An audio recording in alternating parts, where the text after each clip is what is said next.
hakuna ndoto ambayo haiwezi kufanikiwa, na hakuna kazi au biashara ambayo haijawahi kumfanya mtu kuwa bilionea. Yani kuna watu walianza kushona viatu wakawa mabilionea, kuna watu wanashona nguo wamekuwa mabilionea, kuna watu wamekuwa watangazaji wakawa mabilionea, kuna watu ni mafundi wa kujenga wamekuwa mabilionea kwa sababu ya mafundi wa kujenga. Hakuna kazi ambayo haiwezi kumfanya mtu akawa bilionea. So hicho ambacho unakifanya unaweza ukakifanya taratibu kila siku, ukafikiri namna ya kukiboresha na ukafika mbali. Tuache kuwasingizia wanawake kwamba wao ndio sababu ya sisi kutokufanikiwa. Mimi nikuulize swali Edson.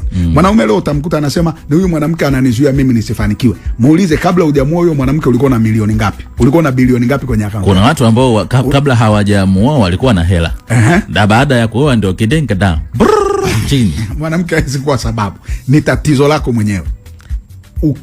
Kama umeoa alafu unafilisika, huyo tatizo sio wewe mwanamke, ni wewe mwenyewe. Kuna shida kwako wewe. Fikiri namna ya wewe. Haujawahi kukutana na mtu ambaye baada ya kuanza kudate na mwanamke fulani ndo kazi haziende vizuri? Sasa ni mambo ya kiroho sana. Ukiingia huko umeona shule malaki kwamba yapo. Hayo ni mambo ya kiroho. Anaitwa mtumishi Jackson Mdebe.